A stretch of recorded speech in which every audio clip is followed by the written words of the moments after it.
I can see you and make sure we get a wireless mic to you. We're going to start off with Bob, please. Bob Hawkers, Fox Sports. You're 13th in points. Are you even looking at where you are in points now, or are you just looking for maybe more consistency? I think anytime you have good runs, you kind of know that the points will take care of themselves. Anytime you aren't having good runs, you probably know that you're not in good point standing. So definitely kind of on the back of the mind for sure. But more importantly, just trying to get our program righted and up front and in a position to where we can win a race or two and not worry about points. And obviously crew chief change on the 3 this week. Is it important for them to be running well or better as far as helping anything with your performance? Yeah, I mean, I think anything for RCR is the strength in having, both teams running up front. So, it seems like there's a comfort factor there with Austin and Justin. And, Justin, I think, has tried to come off the road a couple times for family and whatnot, but he kind of keeps getting pulled back out of the bullpen and put in play. So I respect the hell out of Keith and Justin and Randall and all those guys, Petrie too, that, it's not due to lack of intellect. We certainly have that. There's a lot going on at the shop and things like that where it seems like there's some pretty good minds being put to use on the stuff that we do. It just hasn't correlated to the racetrack yet. We'll move on to Dustin.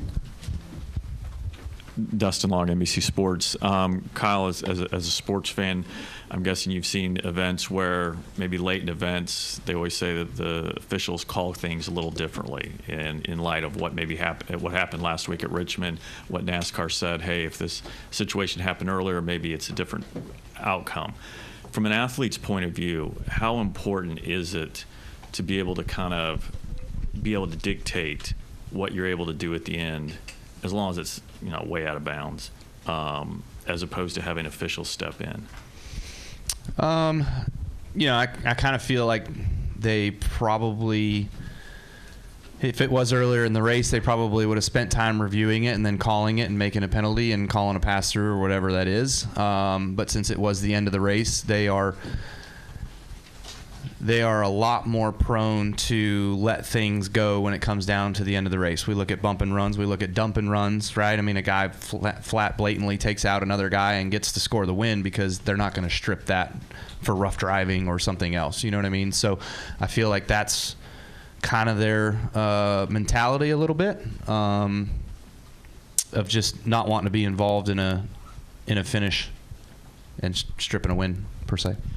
Also, I know for the most part the short tracks have been pretty challenging since you've come over to RCR, and I also understand if you knew what the issue was, you wouldn't be facing these challenges. But what are the things that you're hoping or looking for, or kind of high on your radar this weekend? And I think you even talked in the past here, I think, come in with different mindset. Is there any more of a different mindset on how to approach things for the team in what you're doing with this car?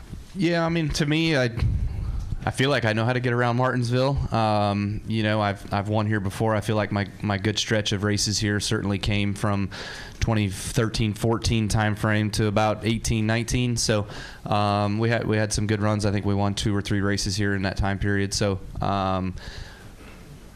the short track stuff though has been very miss. We have had like 2 hits, I think. So it'd be nice to get more on the hit side and to where we have good cars and that we're able to go out there and contend and compete. And so I think a lot of it is just the reliance on the simulation and what we're being told in that, and making decisions based off of that, what makes you faster or better in the sim. And that is not transferring to the racetrack. So we've got to go about it a different way. We're going to go to Owen in the second row in the middle. Owen Johnson, CupScene.com. You've been critical of the new short track package this year. Has it changed the racing at all from your perspective? And do you expect any bigger changes here at the shortest track yet for the package? I didn't think we could make it worse, but by golly, we did. For me anyways, like maybe it's just because we don't have it quite figured out like others do, but I cannot follow anybody in front of me whatsoever. It doesn't matter if I'm in the bottom lane, the middle lane, the top lane. If there is a car in front of me, I am terrible, really bad. I will say the only positive to it is that you can slide the back of the car around a little bit more and not crash. But the front ends are just ungodly, not working. What would you like to see NASCAR do in terms of development direction? It doesn't matter because they're not going to do it, so it don't matter. I'm not going to paint myself in a bad spot to get in trouble. With that, we'll go to Jermaine. Jermaine Farrell, WFXR in Roanoke. Thank you so much, Kyle, for your time. Two-part question. Obviously, the last couple of years, they made the spring race 400 laps versus the usual 5. Talk about the strategy of racing 400 laps here versus 500. And then the second part, obviously, next week we have Texas coming up. Your thoughts, feels about racing at the Texas Motor Speedway next week? Yeah, 400, 500, it's still a long time. So to me, it doesn't seem like it's that much different, honestly.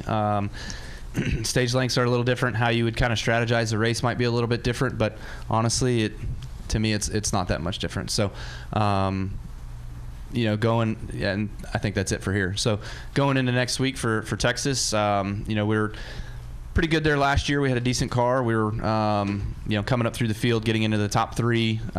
We pitted or we stayed out. I think we stayed out on a stop, and I ran a couple laps in the spray, felt like it hurt my tires a little bit, and then I was crashed a couple laps later. So definitely learned from that. Don't do that. But all around, felt like if we can go back there and repeat with a similar car as we had last time, then I feel like we're a contender and we can put ourselves in position for a win there.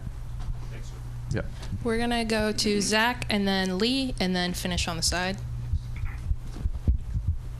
Zach Sterniolo, NASCAR.com. Kyle, kind of piggybacking off of Dustin's question earlier, Martinsville specifically has been tough in this next-gen era for you. Excuse me.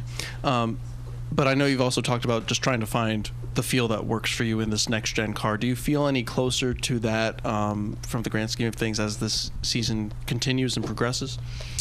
Not as much, no. I feel like one of the biggest things that we were able to work on, with the old car was a little figuring out ways of being able to develop some rear grip in different ways, and the sustainability of the rear tires for a long run. And I feel like that's where our strength here really came in, was my ability of being able to keep the rear tires under the car and go the long distance. Myself, Denny, and Truex, the things that we would learn with each other in our meetings really translated to the racetrack. But since we've gone to the new car, everything's more similar. You don't have your play box and your tool set is way limited on what you can do in order to find that rear grip, and I have not been able to find that rear grip for here. I can probably be fast for 20 or 25 laps maybe, and then we start throwing the anchor out and the backup light comes on. So that's been my thing, is just finding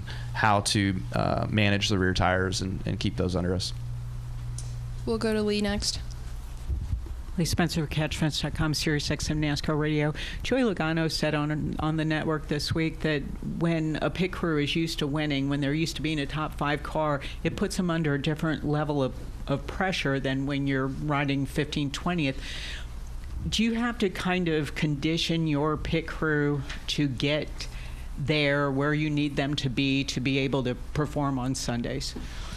Yeah, I mean, I would agree with that. I feel like sometimes too, just the nature of a driver's name might put added pressure on a team, and because they're looked at a lot more, and they've got eyeballs on them a little bit heavily. The teams that I've had in the past have done phenomenal jobs of living up to the pressure. I remember, I don't know how many times did we go to Homestead and there's that late race caution that comes out for the final pit stop, right? And the guy's got to go and perform under pressure, and you're racing for a championship. So, I've been under that position 5 years in a row. It's been a minute, but it happened. Remember that? It happened. Nobody got it. Okay, moving on. It's tough. I mean, like, I'd look at the 24 bunch when William got over there, right? Like I think there's different guys there now, but they probably were like, okay, you know, there's a young kid coming in, like whatever, nobody's going to have any eyeballs on us. But Kyle moving over to RCR, there are certainly more eyeballs on that pit crew and the things that they do. So I think that's my example.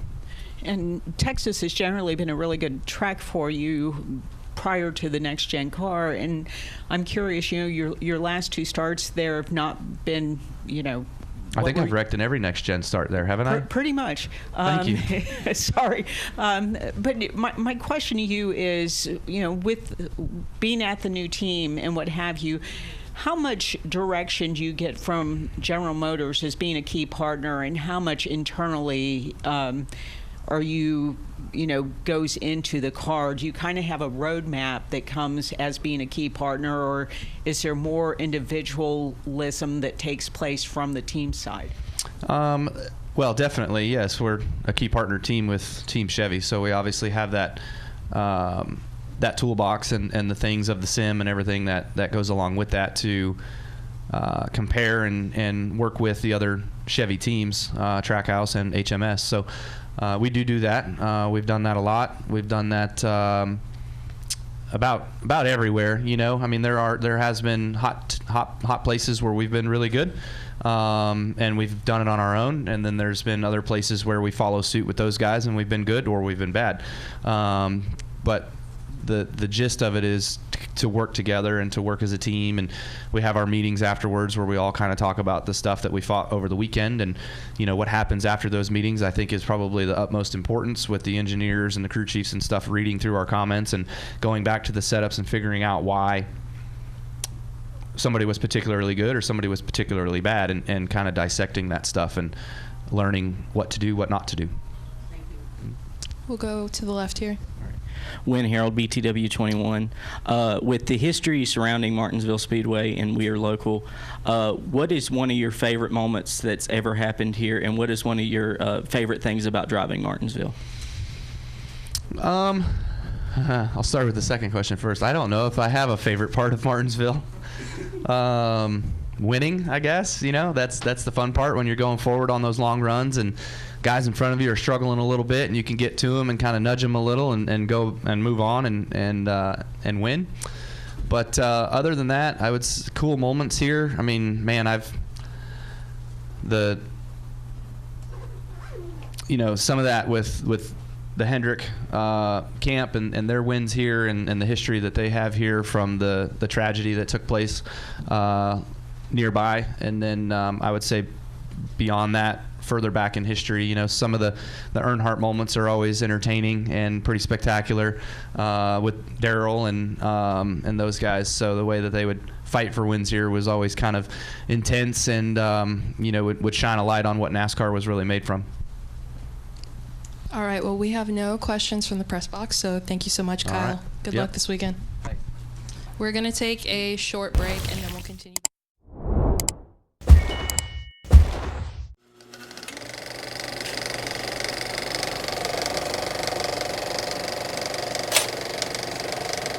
All right, there's the checkered flag. Great job, driver.